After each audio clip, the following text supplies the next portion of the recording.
A paz do Senhor, irmãos. A paz do Senhor. Glória a Deus. Glória a Jesus. Joga um pouquinho só de retorno para o seu amigo. Abra a palavra de Deus no Salmo de número 86. Salmo 86. Salmo 86. Som. Valeu, obrigado. Ótimo. Som. Glória a Jesus. Salmo de número 86. Diz o texto: Inclina, Senhor, teus ouvidos e ouve-me, porque estou necessitado e aflito. Guarda minha alma, pois sou santo. Ó Deus meu, salva teu servo, que em ti confia. Tem misericórdia de mim, ó Senhor, pois a ti clamo todo o dia. Alegra a alma do teu servo, pois a ti, Senhor, levanto a minha alma. Pois tu, Senhor, és bom, pronto a perdoar e abundante em benignidade para com todos os que te invocam. Dá ouvidos, Senhor, à minha oração e atende à voz das minhas súplicas.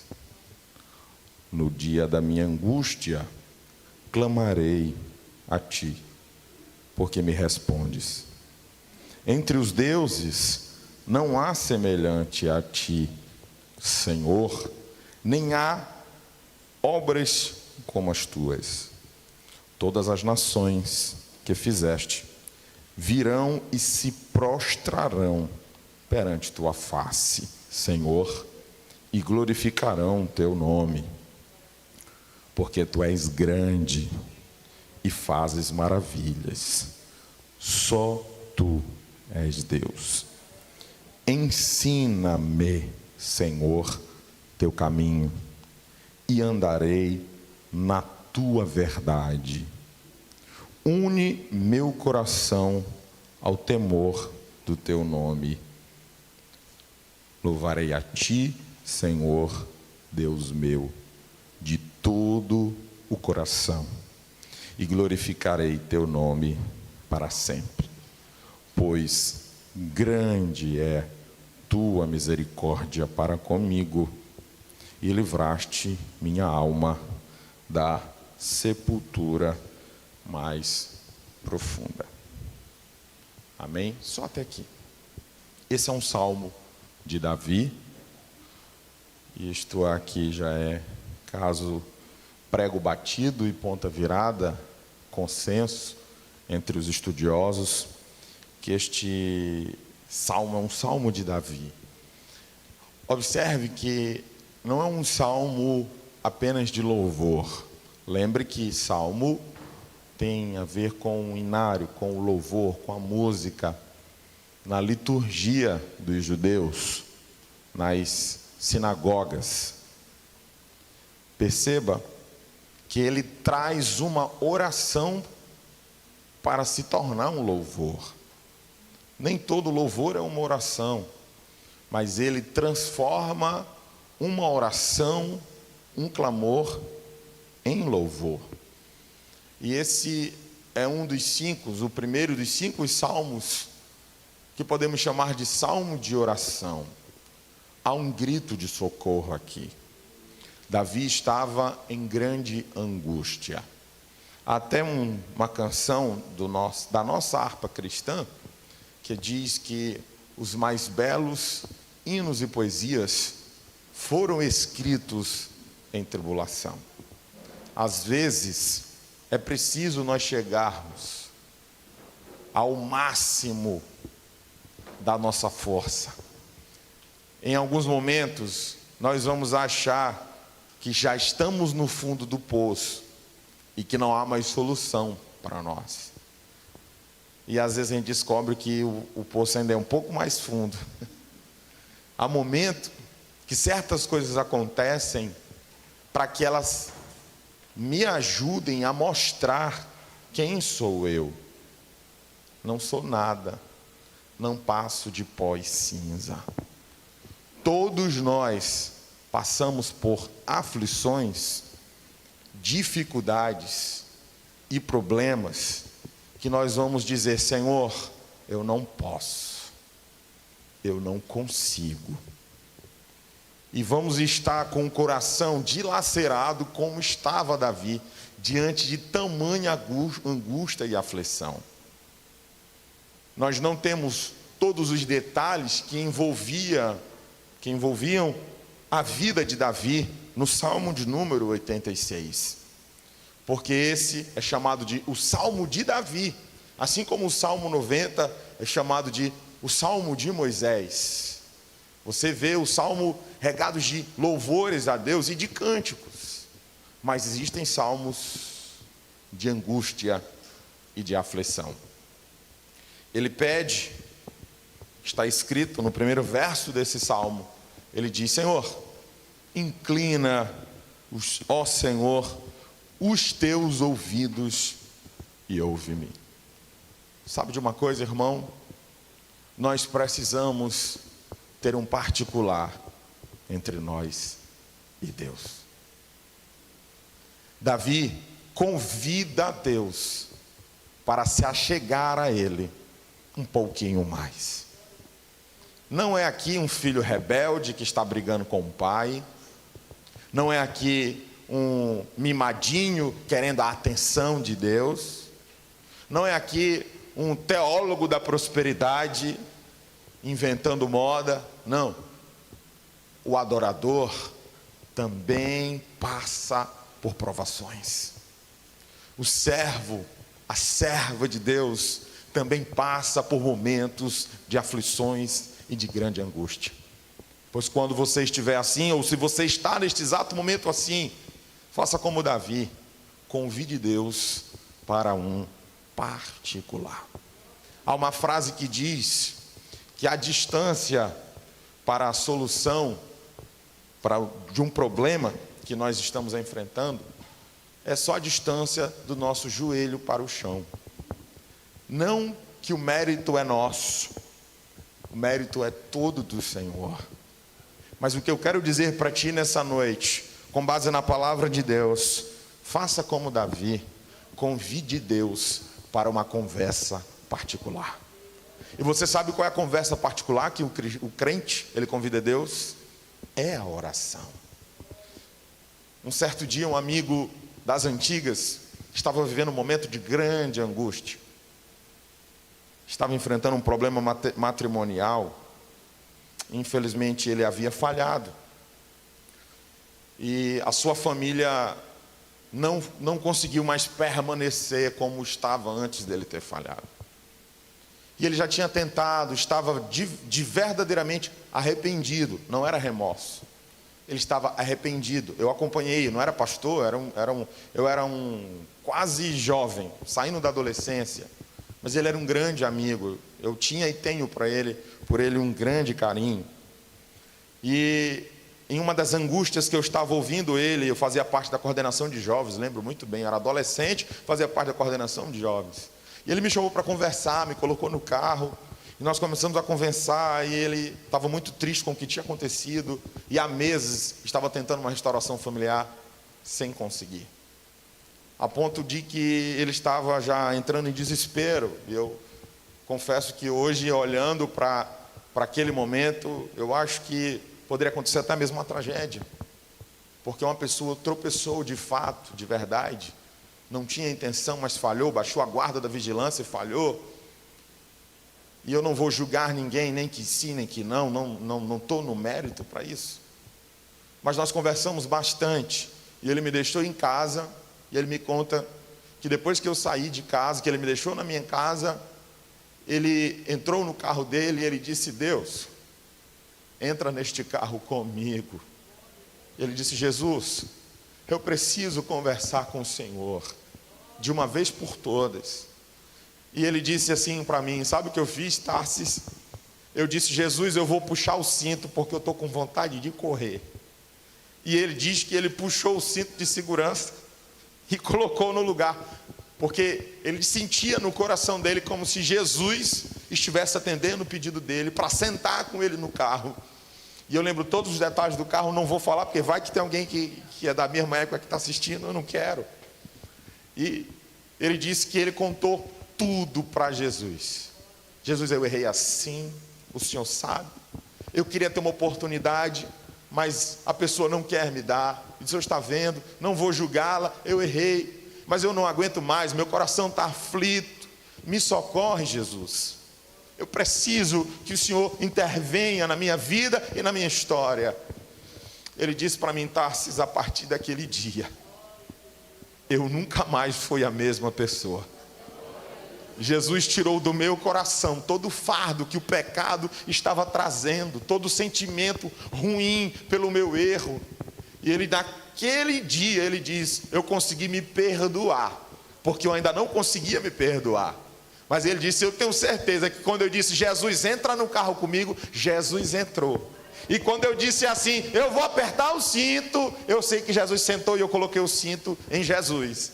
Eu disse: meu irmão, isso é fé. O que importa agora é que você está com o teu coração curado. Sabe o que isso quer dizer? Convide Deus para um particular. É porque eu sei, irmão, tem hora que tem gente que pensa: não, Jesus só ouve se eu dobrar os meus joelhos, levantar as mãos e clamar. Claro que ele vai ouvir uma oração que você faz assim. Mas, irmão, já teve tanta oração que eu fiz no volante, que Deus já respondeu. Já teve tanta oração que eu fiz na estrada, fazendo ultrapassagem na faixa contínua. Já teve, na contínua não, não, tá certo. Não, dá tracejada, na contínua é pecado, aí Jesus não me ouve. Já fiz tanta oração, irmão, só eu e Deus, gritando dentro de um carro, pedindo para Deus fazer algo. E eu tenho certeza, todas essas vezes, irmão Vitor, Jesus ouviu a minha oração. Porque é preciso nós termos um particular com Jesus. Eu não sei se sua mãe já lhe chamou para um particular, tá? Quando a gente é criança e você faz uma coisa que não deve, a sua mãe te convida para o quarto, porque ela quer ter com você um particular. A minha mãe tinha um particular diferenciado. O particular da minha mãe, ele era mais intenso. O particular da minha mãe, ele envolvia muitas calorias, né? Suadeira tanto dela quanto minha. Mas tudo que a gente odiava era ter aquele particular, né? Alguns homens, quando são convidados pela esposa, vamos ter uma DR, vamos discutir a relação. O camarada se arrepia dos pés à cabeça, porque não gosta. Pois, irmão, com Deus é totalmente diferente. É Ele que está aguardando você convidá-lo para um momento particular com você. Eu estou dizendo para você, quando você for orar, se for no teu quarto, convida a Deus para entrar no teu quarto. Sabe por quê? O véu do templo foi rasgado quando Cristo morreu. O sumo sacerdote que tinha acesso à presença de Deus uma vez ao ano. Hoje nós temos a possibilidade do nosso quarto se tornar um santo dos santos. Hoje nós temos a oportunidade do nosso carro se tornar um santo dos santos. Você pode estar dentro do ônibus, aquele lugar pode virar um santo dos santos, ou seja, o lugar onde Deus vai revelar-se ao seu filho que está pedindo. Mas você precisa chamar Deus para um particular. Talvez você saia da sua casa dizendo: Deus, eu preciso de uma resposta do Senhor. Deus, eu preciso conversar com o Senhor. Pois Deus está dizendo: eu que quero ter uma conversa com você. Eu é que quero ouvir você. O salmista diz: Senhor, inclina, Senhor, os teus ouvidos. Irmão, se era para Deus inclinar os ouvidos, é porque o salmista tinha alguma coisa para dizer.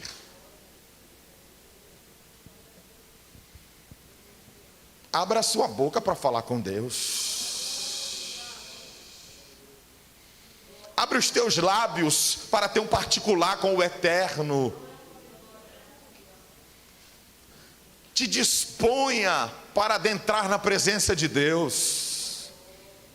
Davi não viveu a nova aliança que nós vivemos, e ele teve coragem de pedir: Senhor, inclina os teus ouvidos, porque eu preciso desabafar com o Senhor, eu preciso conversar com o Senhor. Pai, Jesus, Deus, Espírito Santo, não importa quem você está chamando e convidando, mas peça para que Ele se incline para você. Ah, pastor, tem tanta gente na terra orando a mesma hora que eu, é verdade, mas a Bíblia fala que os olhos do Senhor estão em busca dos verdadeiros adoradores. O salmista Davi segue nesse texto quando ele diz: Senhor, ouve-me, porque estou, no verso 1, eu estou necessitado e aflito. Davi estava no lugar certo, na hora certa, falando com a pessoa certa. Ele tinha uma necessidade, ele tinha um problema, e este problema estava gerando para ele aflição, angústia da alma, dor no peito. Davi busca socorro em Deus. Ele, diz: Senhor, ouve-me, porque eu estou necessitado. Eu tenho uma necessidade. Você tem uma necessidade? Você já apresentou ela a Deus? Ou você está só vivendo uma necessidade? Ou você está só vivendo uma escassez? Ou você está só vivendo uma doença? Ou você está só vivendo um problema? Ou você só está vivendo, respirando? É preciso despertar para levar a Deus as nossas necessidades. Não era capricho de Davi. Davi tinha uma necessidade que gerava nele uma aflição de espírito, uma turbulência na alma. Mas o que Davi faz? Davi busca socorro em Deus. Irmão Fernando, Davi diz: Senhor, inclina os teus ouvidos. Sabe por quê? A palavra de Deus diz que eis que a mão do Senhor não está encolhida para que Ele não possa salvar. A mesma Bíblia, nesse mesmo texto, diz: e nem os seus ouvidos estão agravados. Ou seja, os ouvidos de Deus não estão tampados para que não possa ouvir. Se a demanda é levada até Deus, Deus ouve. E se Deus ouve a demanda que é levada até Ele, Ele responde. E se Deus responde uma demanda que é levada a Ele, Ele entra com respostas concretas.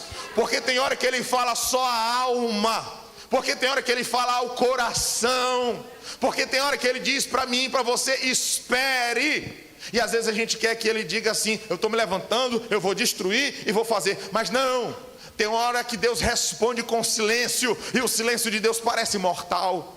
Mas isso não significa dizer que Deus não ouviu. Deus continua ouvindo, mas é porque existe uma distância entre Deus ouvir e Deus fazer algo com base naquilo que você levou a Ele. As experiências de Davi mostram. Está lá no versículo 10, no verso 10, pula para mim, por favor, na apresentação, meu filho. Ele diz, é o versículo 7, por favor, eu me equivoquei. Para provar, para mostrar que Davi tinha experiências de oração. Davi tinha história de guerreiro para contar. No dia da minha angústia, clamarei a ti, porque Davi não clamava a um Deus que não podia respondê-lo. Ele tinha plena consciência de que todas as vezes que a angústia quiser tomar conta da vida, do coração, ele vai até Deus e pede socorro, e Deus responde. Ele diz, está aí, no dia da minha angústia clamarei, porque me responde. Davi não disse, eu vou clamar porque o Senhor faz o que eu quero. Não, Deus não faz o que você quer.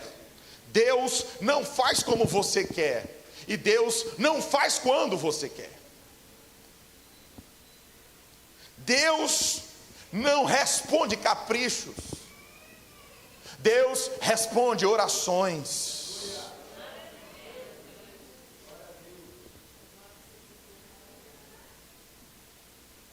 Deus não ouve a oração de crente magoado, pedindo para Deus matar um outro.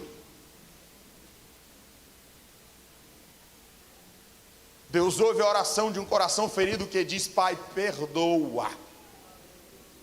Ou então quem clama: Deus, tenha misericórdia de mim. Eu não sei o que causa a sua aflição, mas eu sei a solução para a sua aflição.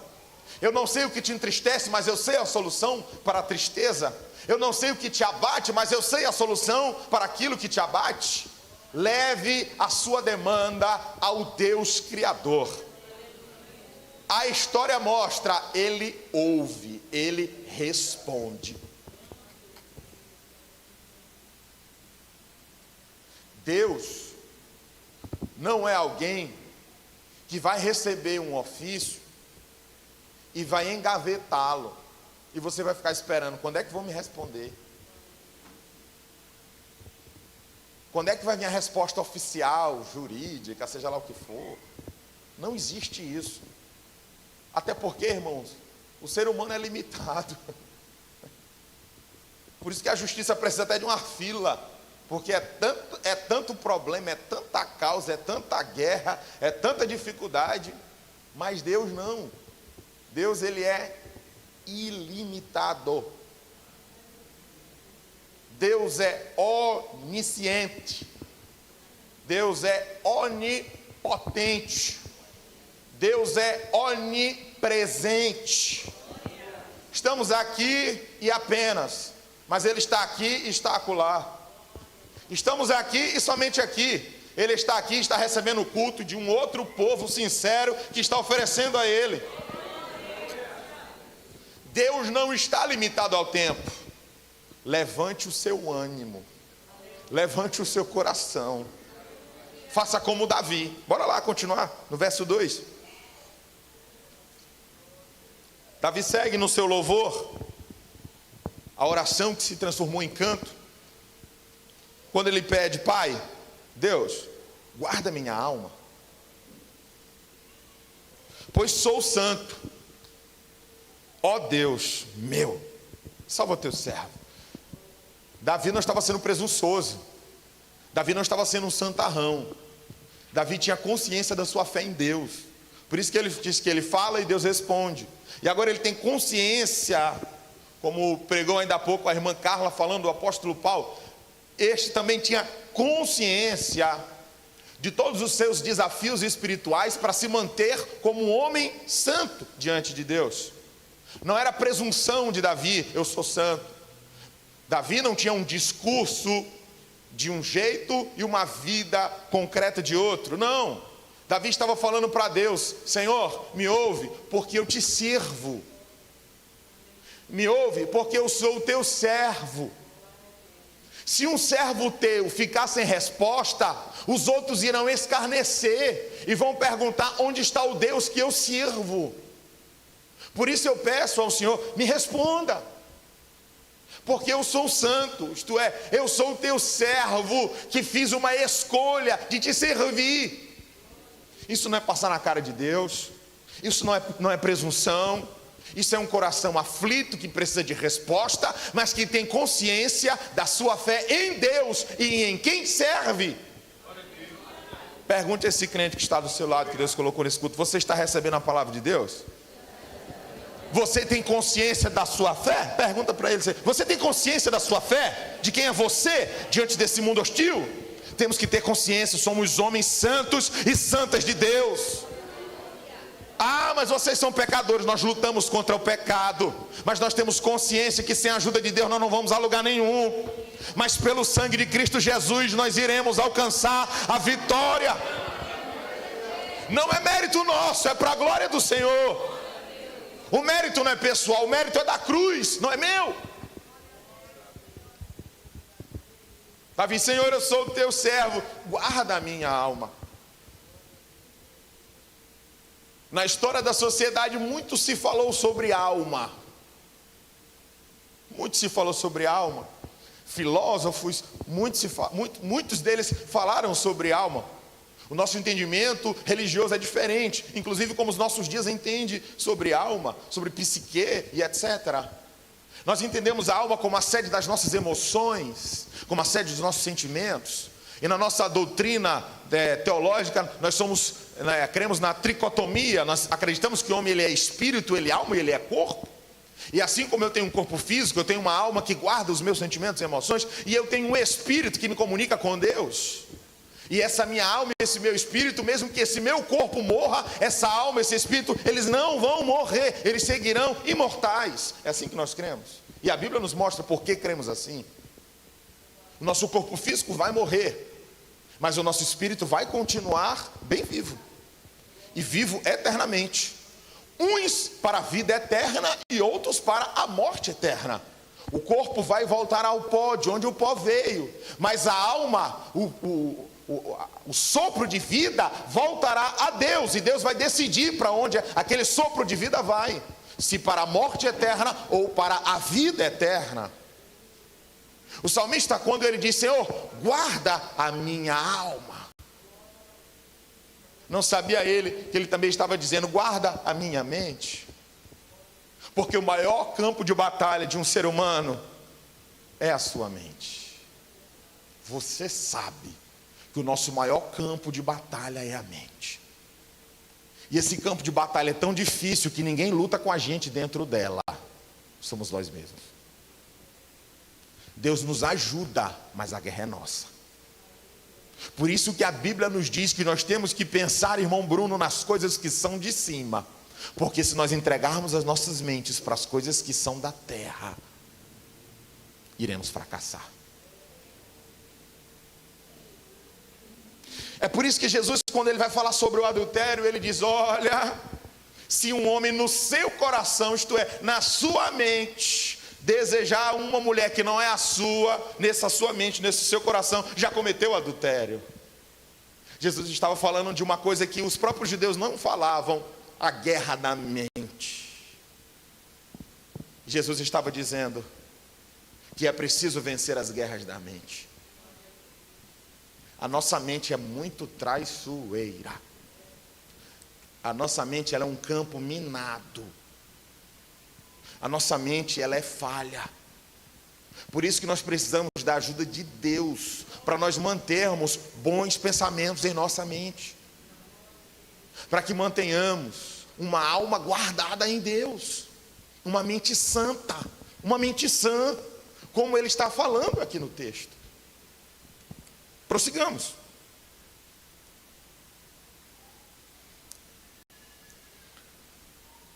Ó Deus meu, salva o teu servo que em ti confia.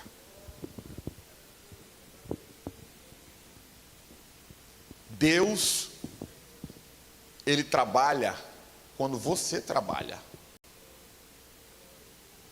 Deus age quando você faz alguma coisa. Quando você age. Deus não acorda de manhã para escovar teus dentes. Faz você isso mesmo. Pelo amor de Deus.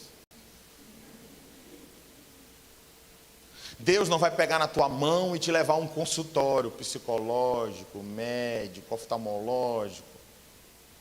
Nós vivemos num tempo, irmãos, de um avanço medicinal tão grande, e eu vejo ainda tanto irmão com resistências. Irmão, oxalá se Paulo vivesse nossos dias, ele ia escrever muito mais. Porque Paulo ficou praticamente cego, problema visual, não tinha oftalmologista no tempo de Paulo. Mas Paulo usou o recurso da época dele, ele usou uma pena, usou um papiro, era a tecnologia dele. Se ele vivesse no nosso tempo, Paulo usava notebook, usaria tablet, usaria data show. Olha aí como o irmão não dá nem glória, viu? Porque ainda tem muito irmão que tem resistência, não deve. Deus está nos dando recursos para cuidar do templo. O nosso corpo, a nossa mente, ela é templo do Espírito Santo de Deus. É minha responsabilidade cuidar de mim. Se tu não te ama, ama pelo menos Deus. Se tu não faz por amor próprio, faça por amor divino. Se tu não faz por amor próprio, faça por devoção. Faça por fé, faça pela sua religião. O salmista diz: Senhor, guarda o teu servo, melhor, salva o teu servo, que em ti confia. Deus não vai fazer o que eu tenho que fazer. Você e eu precisamos dar o nosso primeiro passo. Quando você vai tirar sua habilitação, sua CNH, o nosso Código de Trânsito brasileiro, ele não exige que eu vá primeiro para uma autoescola, não é assim? Ou se você chega e diz: não, eu dirijo desde criança lá no interior. Qual era o carro? Me dá a placa. Quem que deixava? Quero o condutor. Bora prender todo mundo. Não dá. Pelo código é assim. Você vai ter que se submeter ao trâmite legal. Deus trabalha com o trâmite do céu. Se você se submete a uma autoescola para fazer, mesmo você já tendo prática com a direção, não quer dobrar os joelhos para entrar no trâmite celestial e falar com Deus e pedir para Deus. Irmãos, Deus sabe de tudo que se passa. Ele sabe, Ele tem consciência. Mas Deus só age quando você pede. Deus só responde quando você pergunta. Deus não fica te oferecendo ajuda, a não ser algumas exceções. Por alguns propósitos Deus entra, mas normalmente você precisa fazer alguma coisa. Você quer vencer uma batalha? Vai ter que pegar na espada. Não tem jeito, tem que vencer. Vai desembanhar a espada e vai ter que lutar. O louvor não já diz: desembainha a tua espada, te prepares para lutar. Olha o grande desafio, vão tentar te derrubar. Ah, mas é porque eu creio em Deus. Irmão, crer em Deus não te faz vencer batalhas olhando, contemplando guerras. Você tem que lutar e vencer as guerras. O salmista diz: guarda o teu servo, que em ti confia. Ele tinha consciência de que podia acontecer o que viesse a acontecer, mas o coração de Davi estava depositando confiança em Deus. Vamos avançar, irmão. Eu queria falar esse texto só hoje, mas se não der, eu falo domingo que vem o resto, em nome de Jesus. Olha o que diz o texto ainda, no verso de número 3. Tem misericórdia de mim, ó Senhor, pois a ti clamo. Aqui nós separamos os maduros da fé para os imaturos na fé. Aqui se separa os homens dos meninos, as mulheres das meninas. Aqui se separa o que serve, o que crê, para aquele que passeia em suas necessidades. Bem aqui a gente percebe o grau de intimidade de Davi, pois ele assume a sua responsabilidade cristã de comunhão com Deus diária. É interessante que nós queremos ser lembrados por Deus sempre, mas eu pergunto, irmã Gera, quantas vezes você está lembrando de Deus no teu dia ou na tua semana? Ou será que você está como uma barata tonta, desesperada porque está em semana de prova e Deus que me espere, daqui a 10 dias eu volto à sua presença? Ou você está cercado de tarefas no teu trabalho e que você diga: Deus, agora eu não posso dar atenção para o Senhor porque eu tenho muitas coisas para eu fazer. Você sabe qual é a diferença entre um cristão autêntico e um que ele pensa que ele é cristão? Aquele que ele pensa que é cristão, ele só lembra de Deus quando ele está precisando de Deus. E eu não tenho medo de pregar a palavra de Deus, verdadeira. É porque ele só lembra de Deus quando ele tem uma necessidade. Ele está numa prova, ele lembra que Deus responde oração. Ele está numa guerra, ele lembra que Deus responde oração. Ele está enfermo e ele ora. Está desempregado e ele ora. Isso aqui define muito bem quem é um pecador que lembra de Deus porque sabe que Deus tem poder. para quem se relaciona com Deus e não vê Deus como alguém que apenas está aqui para socorrê-lo. Salmista Davi diz: eu oro todo dia. E quem era a testemunha? Era o próprio Deus. Eu oro todo dia, Deus. Ei, se ele fosse um escravo, poderíamos dizer: rapaz, esse escravo não tem o que fazer. Nós estamos falando do rei de Israel. Nós estamos falando de um homem extremamente ocupado. Mas a prioridade de Davi não era viver as suas preocupações e nem suas agendas. A preocupação de Davi era manter um relacionamento com Deus verdadeiro. Você nunca vai amadurecer na fé enquanto você não entender a necessidade que um crente tem de orar todos os dias. Você nunca vai avançar no teu relacionamento espiritual orando de domingo em domingo, quando vai começar um culto, e esquecendo de Deus em todos os outros dias. Você nunca vai conseguir se desvencilhar de moletas espirituais, de palavrinhas do dia, de mensagem do segundo, da manhã e da tarde, uma fotinha bonita, enquanto você não entender que você precisa desenvolver o teu relacionamento com Deus. Estou pregando a palavra, se você quiser você recebe, se você não quiser também não receba não, mas eu quero, porque eu preciso manter um relacionamento com Deus, não porque minha mulher quer, não porque o meu pai pede, não, porque eu preciso do meu Senhor, porque eu quero falar com Deus. Davi disse: ei pai, eu venho pedir para o Senhor me ouvir, mas não é a primeira vez que eu estou vindo em sua presença não, o Senhor sabe, o meu rostinho, o Senhor vê todo dia na tua presença, e porque eu sei que o Senhor responde, eu estou voltando aqui de novo, porque tu és o meu Redentor.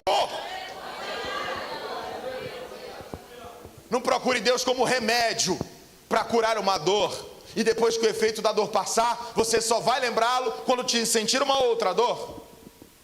Não fique aí vivendo só de provação em provação, buscando a Deus na aprovação, buscando a Deus na aprovação, buscando a Deus na aprovação. Você nunca vai ser um cristão de verdade. Você quer ser um crente de verdade? Leve com responsabilidade o sentimento de falar com Deus, de orar todos os dias. Você tem rede social? Quem é que não entra no Instagram todo dia? Quase todo mundo. Eu sei que tem gente que não. Quem é que não gosta de assistir o Netflix? Pelo menos na semana assiste às vezes 2, 3. Quem é aqui que não gosta de futebol? A gente gosta. Assiste o vídeo, assiste melhores momentos, assiste comentaristas, assiste pessoas reclamando, foi pênalti ou não foi. É assim ou não é? É, meus irmãos. Nós nos preocupamos tanto em sermos pessoas normais. Estamos tão compromissados com os nossos estudos. Estamos tão compromissados com os nossos trabalhos, porque vamos prestar relatório, porque precisamos bater uma meta. E não passa de um crente que não desenvolve espiritualmente, porque só procura Deus quando está na prova. Quando a prova passa, esquece de Deus. Quando está na bênção, não quer saber de Deus. Aí só vai lembrar de novo quando estiver na prova novamente. Davi estava dizendo: Senhor, hoje eu estou na prova, mas o Senhor sabe quantas vezes eu venho aqui sem prova nenhuma, porque eu entendi a necessidade que eu tenho de me relacionar com o Senhor. Pegue na mão desse crente que Deus colocou nesse culto aqui. Deus trouxe você essa noite porque Ele tinha essa palavra para o teu coração. Não fique aí dependendo da oração da tua avó, do teu pai, da tua mãe, da tua esposa. Procura te posicionar na terra dos viventes e começa a desenvolver um relacionamento com Deus. Fica aí só assistindo um videozinho, pastor fulano, pastor ciclano, pastor fulano, pastor beltrano, padre não sei quem. Vou até beber água, meu irmão. E está filmado, não estou nem aí. Ai, pastor, é porque são mensagens tão maravilhosas e profundas. Profunda, irmão. Profundo é o poço que tu vai ficar se tu não entender que você precisa voltar-se, relacionar-se disse. Dobrar os joelhos não é porque minha esposa falou, não é porque meu pai disse, é porque eu tenho uma consciência de que eu preciso do meu Senhor. Não como um passajar. Meu Deus não é paracetamol, meu Deus não é anti-inflamatório. A Bíblia é pão diário, eu quero todo dia. A presença de Deus, eu quero ela a todo momento da minha vida. Tem tanta gente com compromisso com o próprio corpo, vai na academia às vezes 2 vezes no dia, mas não frequenta a presença de Deus nem uma vez por semana. Toma vergonha na cara, te converte. Deus está te dando a oportunidade de ouvir essa mensagem. Não é para massagear o teu ego, é para trazer transformação. Porque o evangelho que não me incomoda, eu não quero. Eu quero o evangelho que me desperta.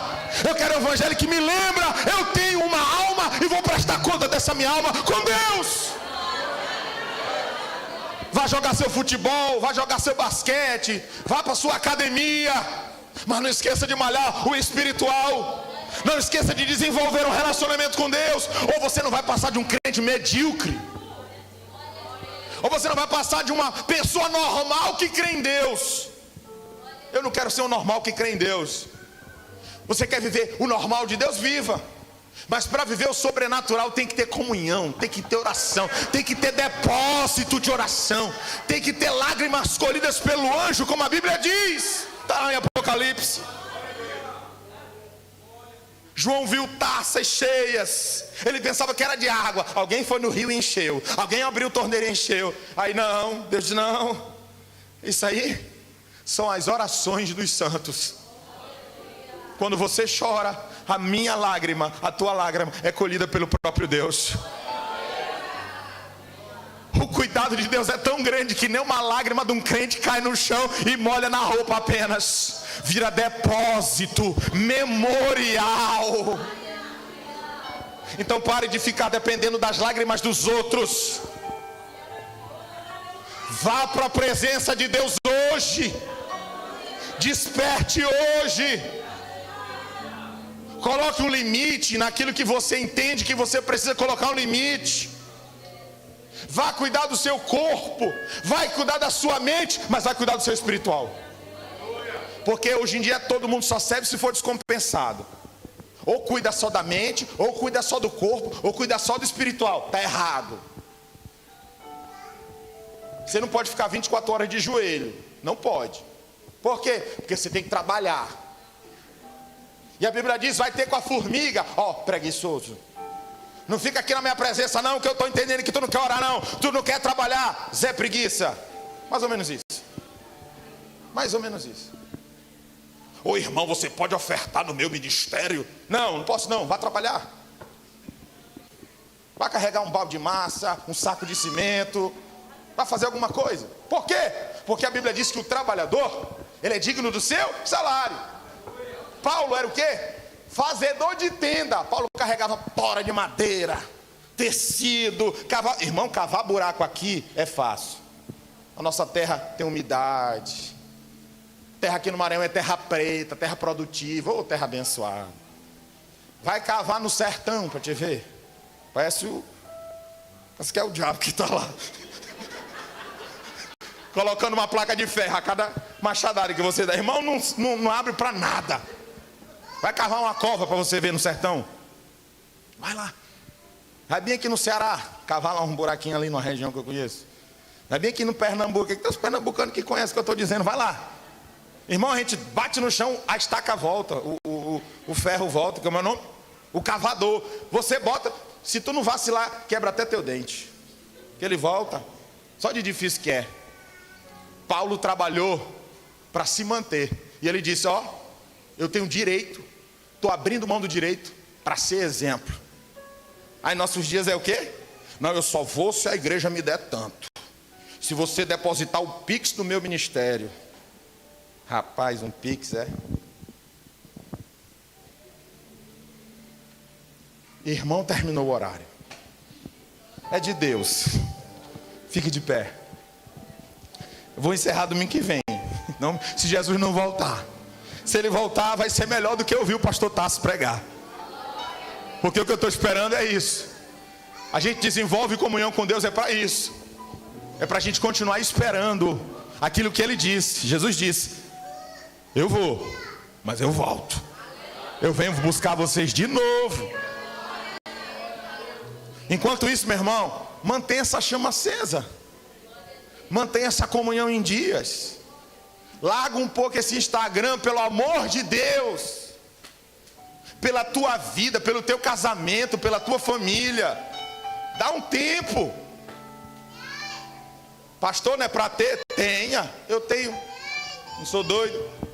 Mas eu estou falando, irmãos, é do desequilíbrio que existe em nossos dias. O Brasil é o país no mundo que as pessoas passam a maior parte do tempo conectadas. Por aí você tira. Que lástima é isso. Mas Deus está te chamando. Deus usa hoje o pastor para pregar e dizer: eu quero ter um particular contigo. Eu estou esperando você me chamar. Eu estou esperando você entrar no seu quarto, como você fazia antes. Você dobrar os seus joelhos e dizer: Senhor, eu quero conversar contigo. Eu quero dizer mais uma vez que o Senhor é meu amigo. Eu só estou hoje aqui porque é o Senhor que me trouxe. Só cheguei até aqui porque tua mão me trouxe. Não fui eu. Não foram minhas vantagens, não foi o meu psique, não foi o meu QI, não foram os meus contatos, foi a tua mão que chegou aqui. Aí tem hora que eu esqueço, Senhor, mas me faz lembrar, como o Senhor me fez lembrar hoje. Quantas vitórias Deus te deu, quantas conquistas você alcançou, porque você estava onde? Na presença.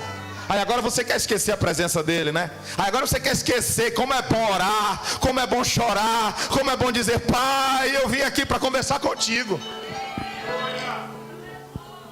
Deus está dizendo para você: me chama para o particular, porque eu tenho algo para te falar. Enquanto você não me chamar para esse particular, você não vai ficar sabendo. Mas na hora que me chamar, eu, teu Deus, vou me revelar a você, porque eu tenho algo a me revelar para ti.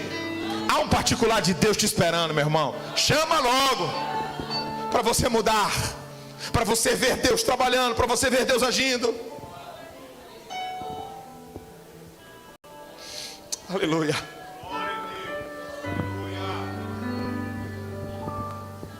Antes de orar, encerrando, eu pergunto para você: você que ainda não aceitou a Jesus como Salvador de sua vida, você que ainda não entregou-se, você que não fez uma decisão, você que está afastado, se você desejar, a oportunidade está aberta, ela está franqueada. Se você deseja nessa noite renovar a tua aliança com Deus, se você deseja, vem à frente, vamos orar por você. Serei bem sucinto, não constrangemos ninguém, mas deixamos a oportunidade franqueada. Se você deseja, nós vamos orar por você. Ou se você quer renovar a sua aliança com Deus: ah, pastor, minha aliança está envelhecida, falhei em alguma coisa, principalmente na busca, na oração. Pois pronto, o dia é hoje de você renovar a sua aliança com Deus, para viver um novo momento na sua vida espiritual. Se não há, nós vamos já orar.